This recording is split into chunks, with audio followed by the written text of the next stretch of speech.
the state, including Southern California, we actually do conserve quite a bit. We, in fact, use about the same amount of water now that we did back in the 1980s, and we're able to do that really largely through conservation efforts.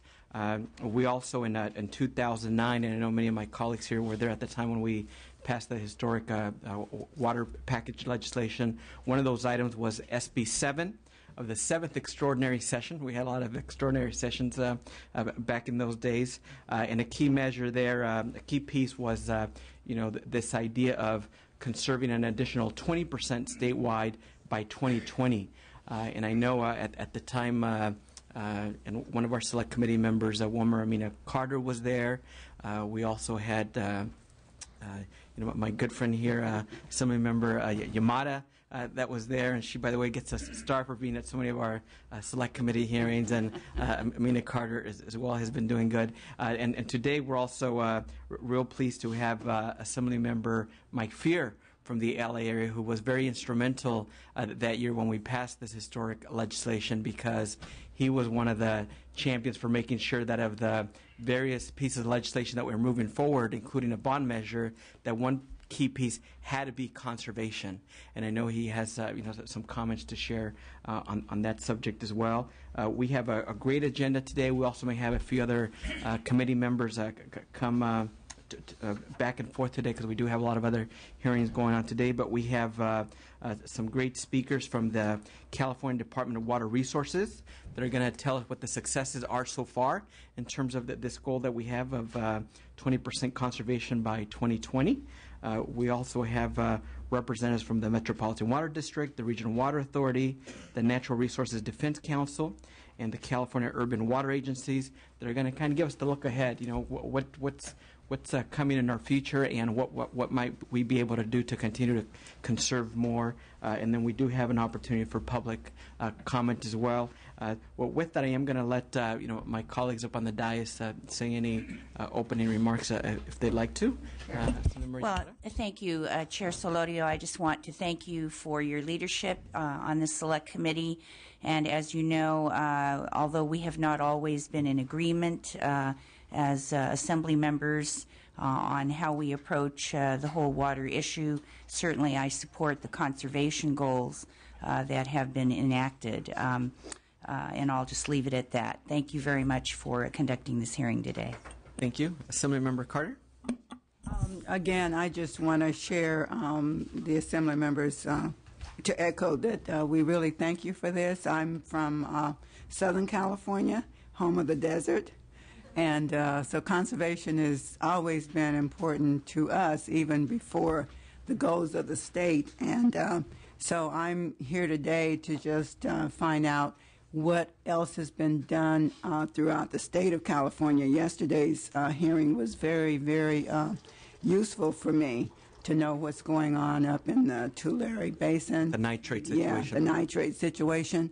And so I just want to be able to look at it globally throughout the state, and so that maybe I can gain some information to take back to my part of the state, which is pretty arid down there. So I appreciate you having this hearing. Oh, thank you. Thank you. Assemblymember Fear. Thank you very much, Mr. Chair. At the outset, I want to thank you for holding this hearing. We set key goals, but they require rigorous oversight, and this is precisely the kind of hearing that we need to be conducting this year and every year as we approach 2020. Let me just say a couple things at the outset. This effort to achieve at least 20% by 2020 has been very challenging. And as Alpha on your staff knows, having been through many of those battles, back in 2008, then Assemblymember John Laird and myself jointly attempted to introduce a measure designed to achieve 20% conservation by 2020, and came very close, but didn't get it to the finish line. It stalled in a key Senate committee. And then in the following year, I joined with our colleague, Mr. Huffman, and we worked very diligently with lots of stakeholders, got a broader swath of people actively involved in this, and and ultimately the content of that bill was subsumed within the legislation to which you referred. So we made some headway. But to make that headway required different stakeholders making lots of compromises. And as your very fine white paper that's included in the materials for the committee notes, different regions in the state have thus far had mixed results. Some positive results, some have some distance yet to go. And I get that. You mentioned at the outset the Southern California experience. I represent Los Angeles. In Los Angeles, with about 1 million more people than we had in 1987, we used roughly the same quantity of water. As you point out, that's due largely to conservation. It's widely acknowledged that the least expensive way for us to have water available is to conserve the water that we have. The report that you have shows that progress toward the 20% isn't uniformly being made at the pace that we need. And that's one reason this is such an important hearing. But it also suggests that there may be ways for us to be more ambitious in some areas, given the progress that some have made. And that's, I think, a very useful topic of conversation. I do, at the end, want to just thank the stakeholders, the water agencies, environmental organizations, industry, agriculture. This was such a heavy lift during the time we were focused on this. And all of those stakeholders had to stretch and to give something to get us to where we are. I want to say, however, that in many ways, when it comes to the agricultural sector, this is more about efficiency in the use of water than anything else. And I think we can achieve even greater efficiency in the agricultural sector as we move forward. And I'm optimistic we will be presented with ideas on how to achieve that. Just in conclusion, a couple years of my legislative life were devoted to this issue, and there's no way we're going to achieve success without leadership like you're offering here in this committee, and I really appreciate it. Right. No, thank you, and I do know that as we move forward, and it's our last term, I'm sure we're still going to be focused on this piece of legislation and making sure that all our communities throughout the state, work towards meeting this goal. Again, the bill that his fine work got placed into was SB 7. That was a Senator Steinberg bill. So after this, we'll also be briefing the senator's office and sharing with them, what we're hearing here today. So thank you for that. We also have been joined by Assemblymember Bill Berryhill. If you have any introductory remarks, we'd welcome. Yeah, just real briefly, I do appreciate you holding this hearing. This is something that we don't do enough of. We pass things and then we don't follow up on them. So this is very important. And I think it's also very important in the whole context of water policy. Whichever direction we go, certainly conservation is going to be part of that package. And I think it's also important with new technologies that are coming online every day. There is absolutely more gains that can be made. I know just in the agriculture sector now, many farmers now monitor soil moisture, and you find that you really optimize the quality of your crop when you have exactly the right, not too much, not too little. And so, but the technologies are fascinating. I was at a show the other day down in the Stockton area, and they can literally, you can put these moisture monitors out in the field. I could be vacationing in the Bahamas and control all of my, and not that I get a chance to do that, but all of my valves on my ranch I could control from my computer, and literally it's come that far. So it's pretty fascinating. We got a long way to go, but again, the technology is getting better and better, so it's good. Thank you so much. With that, we'll start with our first panel. If we can have up our DWR speakers. Again, they're going to speak to the successes so far. We have Casey Cmte, who's going to speak to the current conditions, and then Peter Brostrom is going to give us some updates on how we're doing with the general target. So, welcome.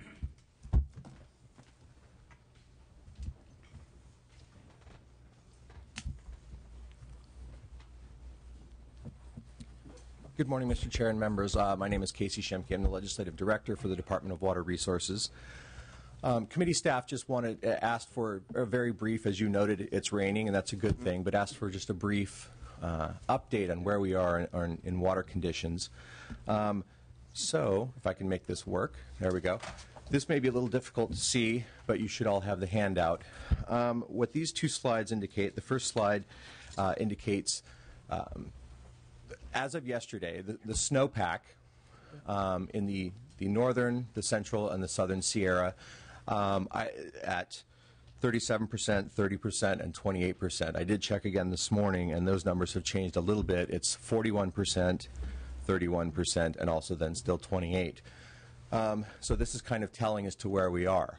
I think a good piece of news, I'll pull it closer, is that better? A good piece of news is in the next slide. This shows the major state and federal reservoirs in the state, and as you can see, the red line is the average to date, the average water level to date.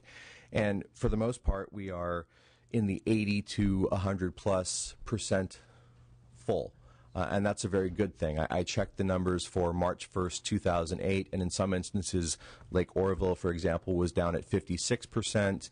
Some of the other reservoirs were down at that level too. So having that flexibility that we refer to as carryover storage from last year to this year has been helpful, and we hope will be helpful as we continue through this particular water year.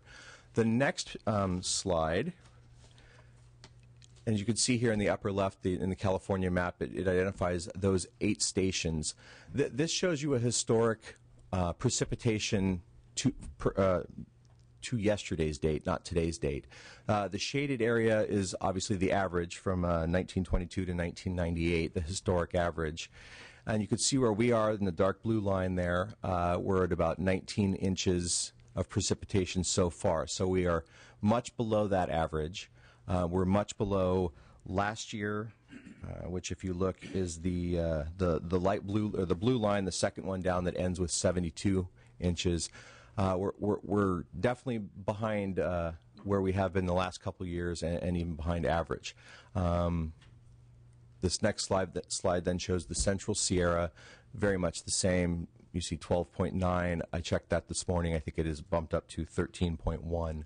So again, we're still. And that's inches of precipitation. The good news about that is, as you noted, it's raining, and these series of storms coming through yesterday, today, moving into the weekend.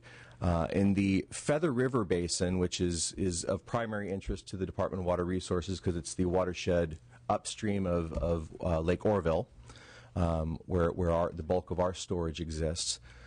Is looking at the forecast, and I'm not a meteorologist, and I don't claim to be one, but the forecast over the course of about 5 days was right around 10 inches of additional precipitation, which is, while that is a good thing, that still would bump us up to about 29, so we would still be behind.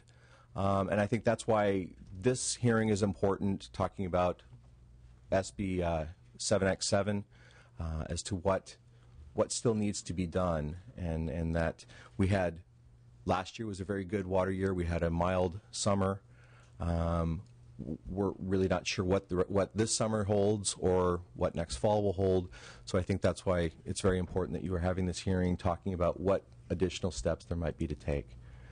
On that, I can answer any quick questions if you have any, but if not, let's go to the next speaker and then stand by in case we have questions for you. Sure. Mr. Brostrom? Good morning. I'm Peter Brostrom. I'm the Urban Water Management Plan Program Manager and have been sort of the lead on receiving urban water management plans this past year and recording the data received and going through the review of those. Brief background, it sounds like many of you were here in 2009 when this bill was signed, so I'll just go through it quickly. So in April of 2009, out of a suggestion that came out of the 2007-2009 drought, there was an interagency water conservation team formed that released a plan on whether the state, could meet or what it would take to meet this 20 by 20 goal. In November of that year, the XB7X was signed as part of that larger legislative package, and it does So it specifically contains the 20 by 20 provisions, but it does have provisions for agriculture and other urban water conservation. So why is this important? Basically, looking at the 2020 population, Department of Finance projects California will be at roughly 44 million people. If the population was to stay at our current water use, or the reduction from our current water use to 158 GPCD will result in roughly 2 million acre-feet of demand reduction. And this, is a big number. It's roughly equivalent to the water use of California's 9 largest cities. And so by achieving that, we will put the state in a much better situation to handle drought and to handle our somewhat variable water supply. So what is the process? Basically, in 2010, suppliers have reported their baseline water use in their 2010 urban water management plans, then used one of 4 methods set forth in the legislation to set targets. Going forward, in their 2015 urban water management plans, they'll report on the progress towards those targets, and in 2020, they'll report if they've met their target or not. So currently, we've received 384 plans out of, we estimate there's roughly 457 urban water suppliers in the state. And there's more than that, but those are who meet the definition of an urban water supplier. So based on those plans, we've seen an average baseline GPCD, gallons per capita per day, of 198. This is a population weighted average for all the suppliers that have submitted plans. And of those that have reported, the average target is 166 GPCD.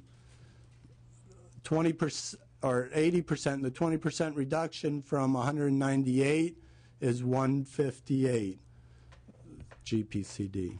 So, looking at this on a statewide basis, these are DWR's hydrologic regions and the averages for each of those regions. And as you can see, water use tends to be lower along the coast and then increases as you go inland. The targets set roughly match that, with the agencies that have a higher baseline tend to have a higher target. And so, and then the range of baseline water use. So in, you can see on the far left, there were 15 suppliers, many of them, from the Los Angeles area, who reported baseline water use under 100 GPCD. And then on the far right, there were 4 who've reported GPCD of over 1,000. There's a wide range of water use, and often, there's different reasons. These suppliers are very different in terms of the area they serve and the type of industry and landscape. Again, the average is 198 right there, and the bulk of the suppliers were right around there. So what are DWR's next steps? First, shortly this spring, we'll be submitting a legislative report on the status of the urban water management plans submitted so far. Really, in 2013 and 2014, the legislation directs DWR to revise Method 4 and update the methodologies. We'll be doing that with an urban stakeholder committee. In 2015, again, we'll receive and review the plans. And in 2016, DWR is directed to report to the legislature on where the state is on this goal of meeting 20 by 20 and, provide any recommendations. Again, in 2020, we'll receive and review the 2020 plans, and in 2021, report on the status of where we are with that goal. So. Thank you. I do have some questions. Sure. First, if we go back to the slide on the number of plans submitted, it looks like we still have a few folks that are, I don't know if they're late or if they don't want to comply. If you could maybe speak to the nature of the plans that have not yet been submitted. Yeah, that slide right there. I've heard a lot of these tend to be very small water suppliers in the Central Valley. I've heard a lot of different reasons why they haven't submitted. Often the driver to submit is if they're interested in water management grant or loan. Interestingly, I did hear from one water supplier that was looking to get a bond or sell bonds, and the analyst on Wall Street asked them if they were current with state laws, and specifically if they had a current urban water management plan. So they are quickly trying to get their plan in. Good. And is the department or some other state agency following up with those and reminding them that this is the law and everybody minus a few have turned these plans in? Just we sent out a reminder in early February saying that these were due August 1st. We had not yet received them, and we've heard some replies. Okay. There's other agencies, I think, where there's political considerations in their local government that is making it a little difficult to get plans. Well, that might be something that I or others might want to follow, because I think it's very important that everybody participate. On the issue of the targets, and I think you had 2 or 3 slides related to the targets.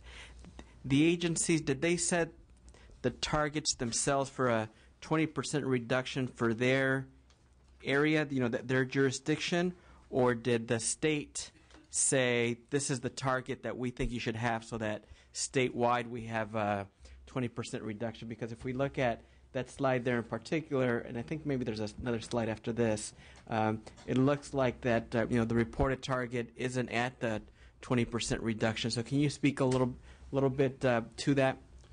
Well, the way the legislation was laid out, suppliers could choose from one of 4 options to set targets.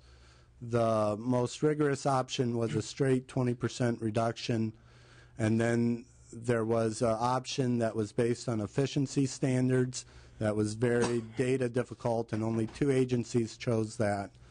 The bulk of the other agencies that didn't choose option 1 chose method 3, which was a hydrologic region, and was put in place to allow flexibility for suppliers who had already achieved, or implemented a lot of conservation and were below their hydrologic region average. Okay. And well, so one thought then for the legislature and the department at some point might be, if we continue to go along this track, we aren't going to meet the 20%. And so, what might we do between now and then? Part of it is from hearings like this, figuring out what some best practices are, so that down the road, we see more and more conservation. But definitely at this start, we're a little bit beneath that. Mr. Chair, again, Casey Cmte with the department. That's an excellent point, and I think one of the things that Peter was pointing out about the different hydrologic regions of the state, that makes it California is very unique because of the changes we have, the variation we have in climate by region, from obviously the Sierras to the coast, from the north to the south. So that method 3 that he was talking about really kind of helps target specific. But you are correct. If we head down this path, we won't get to a hard, fast 20%. And I think that's some of, actually, I think in the next slide, in the next steps. In 2016, the department will be reporting to the governor and the legislature on, okay, here's the status of where we are. Here are some additional. Are there recommendations for changes? Are there recommendations to look at other things? That's going to happen at that point. And obviously all the way along that path up to and including and past 2020, that conversation will obviously need to continue. So the states have submitted their targets and been communicating with the state. Are they implementing new measures to help them achieve those targets. Can you speak a little bit to the actual implementation of their plans? Well, as part of their plan, they have to include a discussion of how they plan to meet their target. And we've been going through and summarizing that.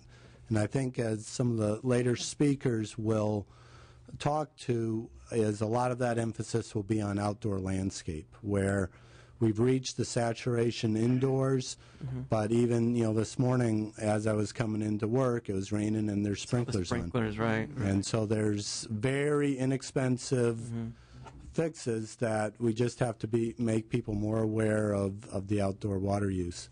Good. Good. Any questions or comments from my colleagues with this panel before we go to the stakeholders? Yes, Assemblymember Yamada. Thank you, Mr. Solorio. A part of what I recall from these very strenuous water deliberations from 2009, especially about this aspect of the five-bill package, was that there are some areas that have already, taken major steps towards water conservation. And when we take this sort of one-size-fits-all approach, that those communities or those industries that have already shown progress without having been told to do so might be disadvantaged in some way by this hard and fast 20% reduction.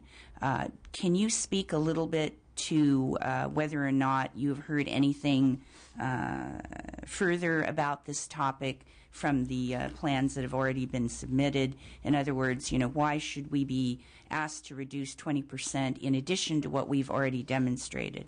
Have you heard any of that discussion? I think, some of us were asking that question 3 years ago. As we were working on developing the guidelines and the methodologies for laying out the framework for calculating the baselines and targets, we definitely heard from a lot of water suppliers that felt that they were efficient, but because they were in an area with large landscapes, or that they weren't adequately being sort of given credit for past conservation. But actually in their plans, I've not seen that type of discussion. Good. I wanted to follow up, and I think some of the speakers behind me will say I'd hoped to show what the state's 2010 water use is, to show where we're at. But as the way we received the data and the plans, we weren't able to quickly come up with a summary of that. But I think some of the speakers and what we've heard in the plans is many water suppliers, because of the 2007 to 2009 drought, the downturn in the economy, a wet 2010, many water suppliers are very close to their targets right now. Okay. And we will work as we get the rest of the plans in to document that for you. And so. Great. Assemblymember Carter, did you have a question or a comment? Yeah, I know in my area, some of the regions are ahead of others. And what I've seen is a sharing of ways that they are doing a better job just in the region. Do you have an organized way in which, if a region comes up with an innovative way to escalate their getting to the goal, is there an organized way that they can report that to the state so that it could be shared with others? Because I know in my region they're sharing it with each other. And I'm just wondering, is that part of the plan that they can report to some agency so that it could be shared throughout the state? Well, and maybe I'll see if Casey wants to add on to this. DWR, through our integrated regional water management program, has started to have regional workshops on a variety in regional forums as a place where suppliers can come in and discuss those regions which are very specific to their area, and then that could be shared throughout the state. Also, in XB 7X7, it specifically allows for suppliers to form what DWR has termed a regional alliance, where a number of suppliers can join together and work together to meet their target. And I believe we've had 8 or 9 that have been formed at this date, regional alliances throughout the state. So great. Thank you very much. Thank you. You know, to continue to stand by, but let's bring up some other stakeholders that are going to give us their view of the look ahead and, you know, how things are going in their area. As they come up, we have a representative from the Metropolitan Water District, from the Regional Water Authority, Natural Resource Defense Council, and the California Urban Water Agencies. As you come up, I also do want to introduce and welcome Betsy Butler, who I know is a big fan of water conservation and making sure that all the regions do what they can to help us meet our conservation goal. So, welcome. I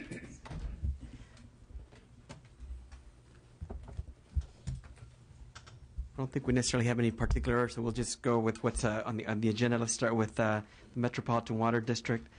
Devin Upatahe, welcome. Devin. Thank you, Mr. Chairman, and members of the committee. First, I want to thank you for having Metropolitan as part of this panel today, and thank you for the leadership that you're showing in terms of the follow-through with respect to the 20 by 2020 legislation. A little bit of background in terms of Metropolitan. Our service area starts in the Ventura County, represents 6 counties going all the way down to the border with Mexico and San Diego County. Our service area represents about half of the population in the state of California, about 19 million people, and we provide about half of the water that's used through our imported water sources there. If you look at the history for Metropolitan, coming off the late 80s, early 90s, the drought that affected really the whole of the state, we really started to look at our long-term planning for reliable supplies a little bit differently. We already were the largest contractor for state supplies through the State Water Project, and we had built the Colorado River Aqueduct to bring supplies from the Colorado River system. But we really started to focus on the development of local resources and how we as an agency could provide support for the development of those resources like recycled water, groundwater cleanup, even seawater desalination in the future. And we also focused on conservation and water use efficiency as additional legs of the stool that would provide reliability. Coming out of that period, we developed 2 programs, and we have 2 documents that should be in your packet that describe those programs in some extent. One of them is a package that we provide to the legislature each year in February that reports on the progress we've made with respect to conservation and promoting conservation in the previous year and our local resource development. The second is a one-pager, and I'd like to point out some things on that one-pager front and back as we go through this.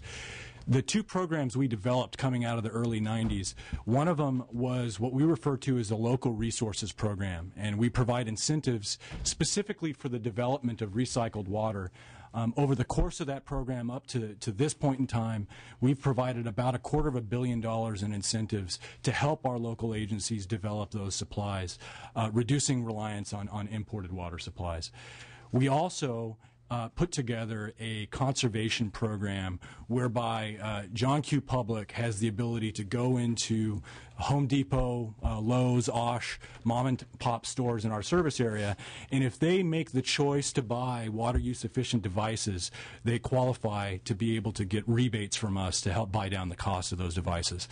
Since the early 90s, we've distributed about $310 million in funds to help and assist in those efforts over that time period. And what are the typical devices that people are buying through that program? We started out with ultra-low flow toilets. We were looking at that as standards went in place, and we were able to move the standard forward. We moved off of those and focused on high-efficiency toilets. We're also looking at high-efficiency clothes washers. We have rebates for those, low-flow shower heads. And as Peter had mentioned, we're moving now, transitioning the focus of this program really to what we believe to be the new low-hanging fruit in outdoor water use. In our service area, and I believe this is true for most of the state, but in our service area, it depends on how close you are to the coastline. But it's anywhere from 50 to 70% of the water that's used in a household is outdoor. So that's really where we're focusing going forward. As we look at the 20 by 2020 legislation and the support for that goal of a 20% reduction, we recently went through a new review of our planning for the future, our IRP as we call it, in 2010. That followed on the legislation being adopted in late 2009. And we looked at what we thought at that time our local retail agencies would be doing to comply with the law.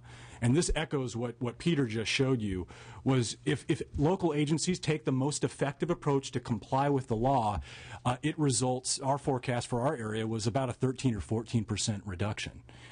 And so when we were considering how we would go about looking at a goal for our region, our board chose to take the position of going for a true 20% reduction in per capita water use, because we serve that overall service area as a wholesale agency. So through these programs that I described, that is our target. And if you look at the backside of this one-page document, you'll see that the red line represents for our service area the actual per capita water use each year that we've seen. And you can see it varies from year to year as climate bounces around. That's going to impact things. The blue dashed line is our average baseline, and that's about 180 gallons per person per day. And you see a dashed line going down to the red dot in 2020, and it's just above 140 gallons per person per day. That's our target. And the additional thing you see on that graphic are those blue triangles that show where we are more recently. Through 2011, we've seen a pretty dramatic decline in per capita water use. And there are many things that are contributing to that. And Peter mentioned a couple of those. We know that both 2010 and 2011, summertime climate was much cooler than normal, so that has a dampening effect. From an economic perspective, we have areas of our service area that see 15% unemployment, pretty high foreclosure rates. We've actually seen a real drop in household income of around 4%, which is very unusual. And so those are having an impact. The other thing I would mention, though, is in the last 5 years, we have invested more in outreach, that public campaign that promotes conservation, and the actual dollars going out the door for incentives than we ever have in any other 5-year period in our history. So all of those things are working together to promote and lead to this downturn in water use. The message I would send you is we're moving in the right direction. But you can see on this graphic, we as a region are not quite at that 20% reduction yet, so we're still going to have to move forward to that goal. The trend is good. We also know that some of those factors that are affecting that trend may cause things to bounce back. Hopefully we will get an economic recovery, and that would actually have the opposite impact in terms of upward pressure on water use. The last thing I would leave you with is really what Peter focused on. The saturation of efficient devices in the home is pretty high.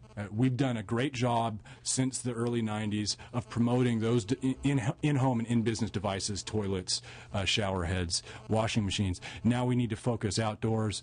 So the focus there is making sure that people know what proper water use practices look like outside, promoting California-friendly and drought-tolerant landscaping, the use of weather-based irrigation controllers. That's where our focus will be moving forward. We were a co-sponsor of 20 by 2020. We support it, and we want to follow through with this goal. Good. Very good report. And we'll hold any questions until the rest of the panel speaks. Next, John Woodling with the Regional Water Authority here in Sacramento. Thank you, Mr. Chairman, committee members. Thanks for the opportunity today. Regional Water Authority is a joint powers agency. We have 22 water supplier members serving about 2 million people in the 4-county metropolitan area around Sacramento. And the early 1990s, you'll probably hear that more than once today, but our regional efforts really began in the early 90s as well with a process we call the Water Forum, which resulted in a Water Forum agreement in 2000. And that was to resolve conflict between the environment and water supplies from the American River. We had the co-equal objectives of water supply and the environment about 15 years before they were codified in the 2009 legislation for the Delta. And one of the key pieces of that Water Forum agreement was a regional water efficiency program, which is one of the things that RWA does. Unlike Metropolitan, in 2009 we were opposed to Mr. Furo's AB 49 and SBX 77 for a variety of reasons, but I don't want to belabor that. What I do want to do is bring to your attention that the Sacramento region is really one of the only places in the state that's actually going to contribute a 20% reduction to the state's overall goal. There, as Peter said, there were 4 tracks to compliance, and all but one of those could lead to agencies doing less than that 20%. The short answer to your question of the day, are regions on track to success for the Sacramento region, I think is yes. We've committed individually as the member agencies and as a region to 20% in our urban water management plans that were completed in 2011. And I think the past reflects the success we've had since we began this water forum agreement. From 1999 to 2009, we reduced per capita use in the region by 17%. A specific example, in the city of Sacramento, which serves a little less than 500,000 of those 2 million customers in the region, they, in 2010 and 11, used 207 gallons per person per day, down from about 280 in the late 1990s. I like to use the term water efficiency and as opposed to water conservation, and I think the difference between those two things has been lost in a lot of the discussion. And water efficiency, in my mind, really means using an appropriate amount of water for a given purpose. Water conservation is restricting water use to avoid new sources of supply or avoid the costs of the economic costs of a shortage. And those are really two related but different things that I don't think water policy and state law really reflects. But we really view water efficiency as part of our comprehensive and integrated approach to water management. And as I say, part of that is making the environment sustainable, so our water supplies are sustainable. We've done a number of things beyond the same types of conservation measures that you've heard about. The low-flow appliances, indoor use, rebates for washers, toilets, and the like, handing out low-flow shower heads to customers, all those things. And like Metropolitan, we're very focused on the outdoor water use. It's about 60% of the water use in our region. It provides the best opportunity for savings into the future. And the reality is it provides real water. In the Sacramento region, the water we use indoors goes down the drain and ends up back in the Delta watershed. If we can reduce the consumptive uses outside, we can actually create new water in the system. And, you know, that's another thing, the idea of return flows and real water savings, it wasn't really reflected in the law. We, in addition to conservation measures, are doing a lot of recycled water use. Some of our agencies are up to close to 10% of their supply from their recycled water supplies. We're using remediated groundwater that's in contamination plumes for appropriate uses after it's treated. We have a regional conjunctive use program, so we can take surplus water when it's available in wet years, recharge our groundwater basins, so the groundwater is available in a healthy groundwater basin in dry years, and we can leave water in the river for fish in dry years. I just want to, I think, point out a few things that I see. I think the 20 by 20 legislation is a valiant effort and a valiant start. I think there's some things that need to be addressed in state water policy along the lines of conservation. I mentioned the way we use water and the way we save water, indoor versus outdoor, makes a difference when you're in the watershed versus using imported water in another region. There's always a lot of discussion about gallons per capita per day and comparing things. And you know, I heard people gasp when Peter said it ranged from under 100 to 1,000. But the reality is GPCD is a composite number that includes all of the commercial, industrial, institutional uses as well as residential, and then divides it by population. So the economic base, the climate, the land use, all of those things come into play in GPCD. And it's a measure of water use, but it's not a measure of water efficiency. And we need to get away from comparing two communities and using GPCD as a measure of performance in comparison. the other thing I just want to bring home is that water conservation programs are very costly. Agencies are trying to change customer behavior, and that costs money for outreach, it costs money for incentives, it costs money for enforcement, and at the same time, reducing water use reduces utility agency revenues. You add that to the real challenge of rate increases with Prop 218, and you've got this very fine balancing act between aggressive conservation revenues and rate increases to the customers. So it's something to keep in mind. I'll just summarize to say that the Sacramento region has and will continue to aggressively pursue conservation and is committed, as I said, to doing our 20% share to meet the state's goal. Thank you. Very impressive. Thank you so much. From opposing this legislation to now, being a champion and a source of. Can't beat them, join them. That's good. Thank you. Well done. Well done. Next, let's hear from Tracy Quinn with the Natural Resources Defense Council. Thank you and welcome. Thank you, Chairman, committee members, for allowing me to participate today. I'd like to first start off by following up on DWR's presentation. Oh, sorry. NRDC is in the process of reviewing a select sample of urban water management plans from throughout the state. I'd like to acknowledge that DWR has done a pretty good job at developing the urban guidance manuals, and from what we can see, the utilities are taking this exercise quite seriously. Thus far, we've looked at about 9 plans in depth. We're focusing on the baseline and target per capita water use calculations. And one takeaway we've had thus far is the sensitivity of those calculations to the data that's being used. Specifically, the population data, like the statewide baseline that's used in the Water Conservation Plan, many of, if not all of the urban water management plans were prepared using population data projections based on the 2000 census. Now that we have the 2010 census data available, we can go back and compare those numbers, and we see that the population data used in the plans that were submitted to DWR overestimates population. The effect that has on the baseline calculation is that it drives that number falsely down. So we could be looking at starting at a much higher baseline than we think we are. I have this graph here to kind of demonstrate my point. The blue line that you see starting at 100% and going down to 80 is the statewide goal. That burgundy line in the middle shows the summary of the DWR's 384 plans that's setting our target at about 16%. Now, if you went back and redid those plans using 2010 census data, that has the effect of moving that block up, primarily because about 40% of the plans, I believe, were conducted using method 1, which is that straight 20% cut. So if you add to your baseline, you're adding to your target. So we could be even farther off than we think we are.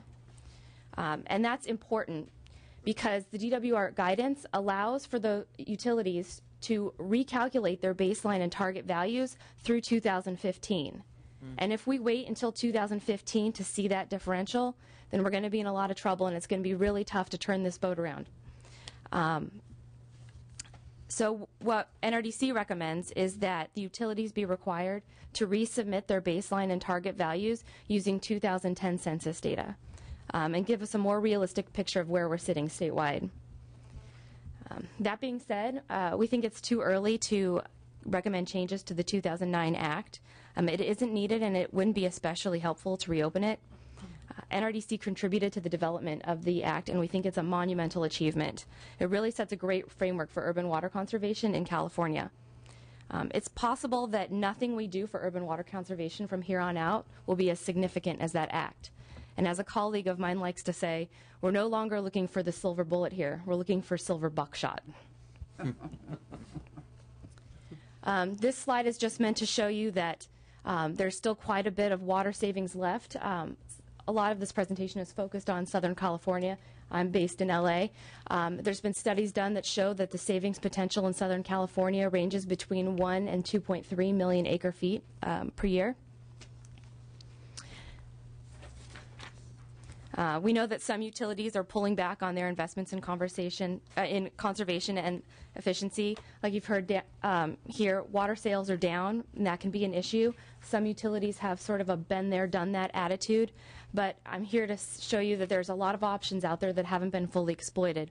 There's the ones that you see on this list here: conservation pricing, multifamily submetering, advanced metering infrastructure, more accurate meters, water loss reduction, high efficiency washers, and pool covers. Due to the time today, I'm just going to talk a little bit more about a few of those. The first being conservation pricing for water and wastewater services. Publicly owned utilities are natural monopolies. They can set their own prices, and the price signal is a critical way in which utilities can communicate with their customers. It's very common for water suppliers to, they're now open to tiered rates and other conservation rates, but what you don't see is that happening on the wastewater side. 70% of California households pay flat rates for their wastewater, and studies have shown that volumetric wastewater pricing can save about 150,000 acre-feet in the state of California by 2020 and about 300,000 acre-feet long-term. Seeing as our goal is 2 million acre-feet, that can take quite a big chunk out of that. I'd also like to talk a little bit about multifamily submetering. There's studies here that show that submetering apartment properties or other rental units can save between 15 and 40% of the water, and I think that's also a huge chunk. There are obviously a lot of barriers. I'd like to acknowledge that Assemblyman Fong has been working on this issue. His willingness has been very appreciated for, although they were not successful, AB 19 in 2011 and AB 1975 in 2010. We look forward to working with him and others who are interested in this issue in the future. This slide shows that there are many ways for us to locate leaks in our system. Some are better than others. A 2009 Southern California Edison report stated that we lost 870,000 acre-feet in leaks in California, and 350,000 acre-feet could be cost-effectively eliminated. And finally, for any of you who have taken a flight and sat at the window seat out of LAX, Burbank, or Ontario Airport, this picture on the right is a common sight. We have 750,000 swimming pools, backyard swimming pools, in Southern California alone. In LA, that leaves about 40,000 gallons of water a year. Putting pool covers on, a simple, low-tech solution, could save us about 85,000 acre-feet a year. And one of my favorite topics, alternative water sources. Rainwater and gray water are really important. I know, Chairman Solario, this is a big issue for you as well. Currently, we have an incredibly complicated regulatory structure for these alternative water sources in California. One thing that you hear at a lot of stakeholder meetings for codes and building standards is that codes often defer to local authorities, typically a public health official.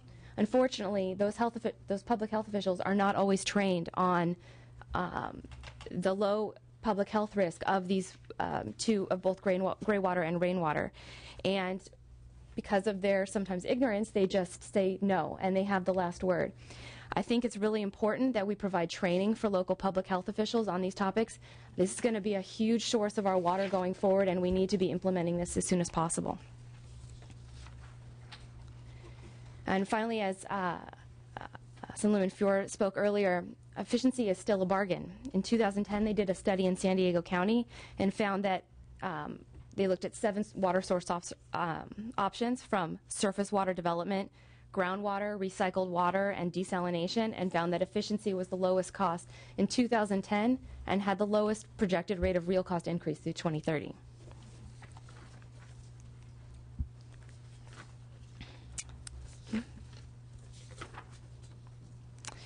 So what's the future of urban water conservation? Well, I think it's simple.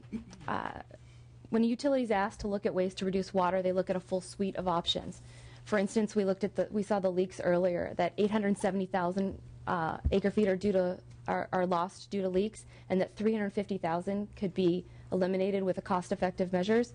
Going forward, as water prices increase and as technology improves, more options are going to be cost-effective, and we'll be able to tackle more of those issues. And some contact information. Good, well done, and thank you for reviewing all those plans, because the state has its resources, and up here, we're also tied up with other things. So that's been very helpful, and maybe via some of our committee staff, if you could please share your findings in more detail, that'd be great. Thank you. Next, we have Dr. Cindy Paulson with the California Urban Water Agencies. Welcome. Thank you, and thank you very much for the opportunity to be here today.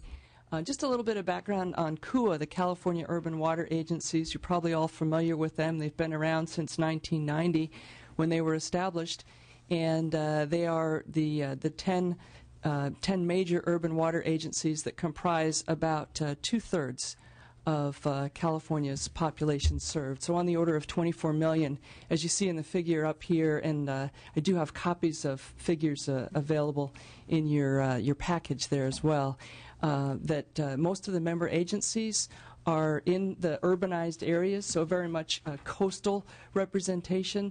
6 of the 10 agencies provide water, retail water, directly to customers. About a third of the population served is served via retail. So those agencies are subject to the 20 by 2020 requirements. The other two-thirds of the water is provided via wholesale to agencies that then in turn provide that water directly to their customers. But our member agencies, all of the member agencies, work with either directly or indirectly conservation measures. So they support their retail agencies as well as directly providing conservation within their retail areas. One thing I wanted to point out, the California Urban Water Conservation Council is not represented here today, but that's a sister organization, if you will, for CUA, sometimes confused with CUA. They were a spinoff of the organization in the 90s, and their focus with a much broader membership on the order of a couple hundred members is very much on conservation. All of our member agencies are also members of the council and work very closely with them. There was a question earlier about sharing information about what's working, and the council is very active in that, as is CUA with our Water Use Efficiency Committee. Just a comparison for you. We've done a similar roll-up. In fact, we're in the process of completing that roll-up of urban water management plans for the 10 CUA member agencies, and so I'm here to present some previews of that today. This demonstrates in this plot here, you can see the baseline is the blue, the target is the green for each of the 6 agencies, and you can see, as has been mentioned, due to variabilities in region, in makeup of their population served, very different baseline values and target values. As John had noted, that GPCD measure is tough to compare. It can be very misleading when you compare from one agency to another because of those differences in the commercial industrial makeup, in terms of the differences in terms of how much outdoor water use. And you can see that demonstrated here in this plot. If you look at the far right, SFPUC, in fact, has already met the 100 GPCD threshold goal, and that's very much a reflection of highly urban population, very little outdoor water use, and very little commercial industrial use. And you see some of the other agencies that are more inland. If you look at CCWD, Contra Costa Water Department, as another example, they have much more outdoor use. They have a lot more commercial industrial use. So you see that range of difference.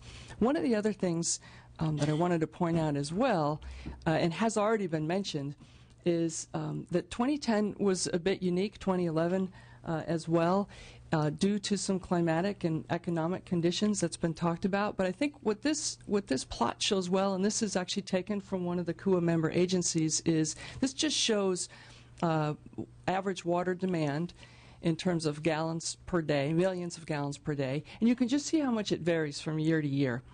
It's all over the place, and you see then in the bands, the shaded bands, those show some historic rationing periods. And so you can kind of see that during the periods where we've had historic drought and we've had rationing, we've seen a real drop. But we've also seen this rebound effect that's occurred. And we've seen that in the past 2 periods where we had similar events. It's not clear to what extent that rebound will occur again as we go into the future. We are certain that demand will increase as a function of population growth as that continues, but we don't know how much rebound may occur or how much of the changes in behavior will really stick in terms of keeping those levels down. And so just I think what a note of caution, I guess, is that for some of the agencies, the 2010 water use levels are significantly lower, as you've seen with Metropolitan Water and a number of our member agencies. But we feel like there's still considerable work to be done to keep those agencies, or keep those levels sustained at those low levels and be able to meet the 20 by 2020 goal. Another way to look at conservation and the effectiveness of conservation is total water savings. GPCD is a little bit tough to compare for a couple of different reasons that I mentioned. This is another way to look at the effectiveness of conservation measures, and in particular the sustainability of those measures. And so what this plot shows is estimated conservation savings for all of the CUA agencies, so for delivery to all 24 million of their population, and from 1990 projected out to 2030. And you can see here that a couple of different things. If you look at 1990 and the savings that occurred, we've quadrupled that between 1990 and 2010. So we estimate that conservation savings are now on the order of 1 million acre-feet per year. And our projection is that those savings will continue to increase and will be on the order of 1.6 million acre-feet per year by the time we reach 2030.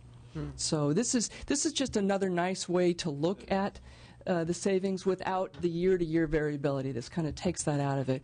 And if you add that up over that 40-year time stretch, we're estimating that we'll save over 40 million acre-feet. So it's very substantial.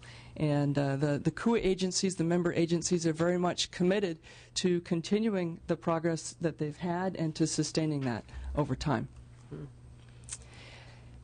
You've heard too about the fact that we have steady population growth here in California. You've heard about Southern California in particular being able to maintain much the same water demand as population has grown.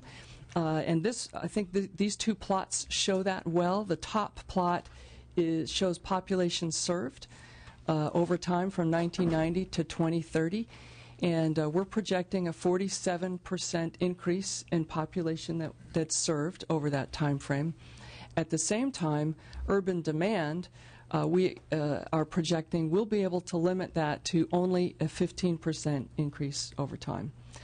You can also see here we show those water conservation savings that I had summarized on the previous plot, and they're significant. They really make a difference. Managing that demand enables us to maintain very much more sustained water demand. That's an important part of the future as well, and that's a function of conservation measures, but it's also a function of better management of the water resources that we have available to us.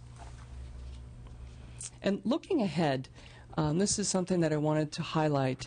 Beyond 20 by 2020, CUA agencies are working hard to diversify their water supplies to improve long-term reliability. And these two pie charts show 1990, about 5 million acre-feet that the CUA member agencies provide in terms of their supply capability, and then looking ahead to 2030, looking at that number to be on the order of 8 million acre-feet. So the pie chart gets bigger, is the first thing to see. But then if you look at the diversification, that's one of the key things that we want to point out. So the light blue portion there is the imported water. And that proportion was on the order of 2/3 in 1990. 2/3 of the water supply for CUA member agencies came from imported water. That volume going forward, we expect to be on the order of the same quantity, but the percentage will be less than half. And so as growth occurs, demand increases over time associated with that, we'll be providing that growth with other new sources of supply. And so the CUA member agencies are working hard to develop those sources of supply. Recycled water is the largest one that we're looking at to grow in terms of, you can see that's the kind of purple color that grows from a very small slice of that pie to a much larger slice as you go from 1990 to 2030. Imported water, again, reduces significantly. We're looking at desalination to increase significantly. Agricultural efficiency transfers to urban use will also provide a significant new source of supply for the urban areas. And conservation, though, is not a new form of supply, we do show the increase in water savings that we expect to see in the future there as well.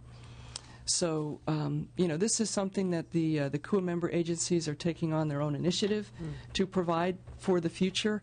One of the things, too, that I wanted to point out is that as they are successful with conservation measures, it does cost money to achieve that, but it also has significant revenue implications. And so this is something that CUA agencies are also working on to address those revenue implications, looking at alternative rate structures. One of the things that we'll be doing with the Urban Water Conservation Council in the future is to take another look at the rate best management practice that the member agencies comply with that requires, even though the costs to water agencies are largely fixed, the volumetric rates make it highly variable in terms of the revenues that come in. And so we'll be working with them to reevaluate that in the future and do some things that are going to be sustainable for water agencies, both in terms of the diversification of supply, the reliability of that supply as well. This figure just shows what I was talking about in terms of costs on the left side. There's not a copy of this in your packet, and how those fixed costs really are a large portion of what they're dealing with, but the revenues are pretty highly variable. So this is a challenge that the water agencies are working on. We will be providing a white paper on this topic that will be posted to our website in the next couple of months. It's noted here. If you'd like to get emails from us as we post new materials, you can go there and sign up, or you can contact me directly with any questions. Great. Thank you for the opportunity. All very good presentations, and I really did like the slide that shows the cumulative total savings. Makes you feel good seeing all that we've done. It's very good. Yeah. Thank you very much. Any questions from the panel? Yes. Actually, I have this thought in my mind that we will achieve, conservation of water when we're starting to run out of water for coffee. I think that's going to be the big incentive. But seriously, I wanted to, again, kind of revisit that whole question about, those areas that have achieved progress towards this goal, since you refer to the savings, and sort of just pose that as a general question to all of you, what your perspective is on, who gets the savings. I mean, how is that going to be credited, if you will? Does one part of the state, because the savings have been greater, then get some sort of additional credit for the savings? I'm talking from more of a Northern California perspective now, although I have lived and worked in Los Angeles, San Diego, and San Francisco, and now further north here the last 18 years. But just sort of as a philosophical question, as we are increasing those savings, is that just savings for savings' sake, or do we somehow find a way to share those savings in an equitable way? And it looks like we have someone else coming to help answer that question. Does that question make any sense to you? I'm just saying, yes, we have this 20% by 2020, and, we're going to get to some endpoint in which we're going to have to hear the report of how well we did. But, what happens to the savings? A couple things. One thing is, CUA's perspective is that, the member agencies, though they may differ on a number of issues, we're very much in this together in terms of being successful with water use efficiency. And as you noted in that last figure, those agencies are counting on those conservation savings to enable them to meet future demands. So they're absolutely committed to that. And you may have noted that the time frame that we're presenting and the time frame that we're working within extends past 2020. We're looking ahead to 2030, and we'll continue to push that horizon out as the years go by. I have a question for whoever would like to answer, or a couple. As cities or agencies have best practices that work, what might be a good way to sprinkle that throughout the state to have others know about it and implement it? I think as Cindy spoke to earlier, there's the California Urban Water Conservation Council, and they have member agencies have access to their 14 best management practices that they've developed, and I think that's a great starting point. Okay, good. I just want to. I think we're doing that certainly regionally with our regional program, and you know, the Sacramento region. I say we have 22 water suppliers serving 2 million people. That's a lot of water agencies. But part of the reason for that is we didn't need to go build the Colorado River Aqueduct or the McCullough River Aqueduct. We didn't need to combine and form a mega agency to import water. So we came together through a JPA much later in time to do that level of coordination. But you know, those 22 members share a lot of knowledge with each other. The Water Conservation Council, as people have said, is a good place to share that knowledge. But I think, you know, it's really important to remember that unique situations have to create unique mixes of both supply and demand reduction for any given agency. Good, good. A quick response. This is a quick window into what's happening with our agencies and conservation overall, but there's a tremendous infrastructure and coordination that's involved in this that's going on every day out there. The CUWCC is a very important entity. At Metropolitan, we're coordinating with our local agencies. You asked about how do you share information. We've put up on our websites toolboxes that allow people to access the reports on different water savings and different approaches that can be taken at a local level. And we meet with CWCC folks on a quarterly basis statewide, all of the agencies involved, to be able to share that type of information. So it's very important. Good. Excellent, excellent. We do want to see if there's any public comment. We did get advised that there's a Democratic caucus meeting at 11 a.m., but we do have a little bit of time in case anybody has any burning comment or question that they'd like to make. Not a requirement, but I do thank everybody for attending. We did get a very good attendance, and I know other people are watching it from their office. Seeing no comments from the public, I do want to see if my colleagues have any closing remarks. Just thank you very much, Mr. Solorio, and staff. Yeah, it was a great hearing, and you know, we do need to do oversight and accountability as we pass these laws. And I think this one, because it is a years out and an important topic, I think it's very important for members of the legislature and stakeholders to keep track of it, so we all have water and coffee to drink in 2021. So, with that, thank you all and congratulations. Progress well done.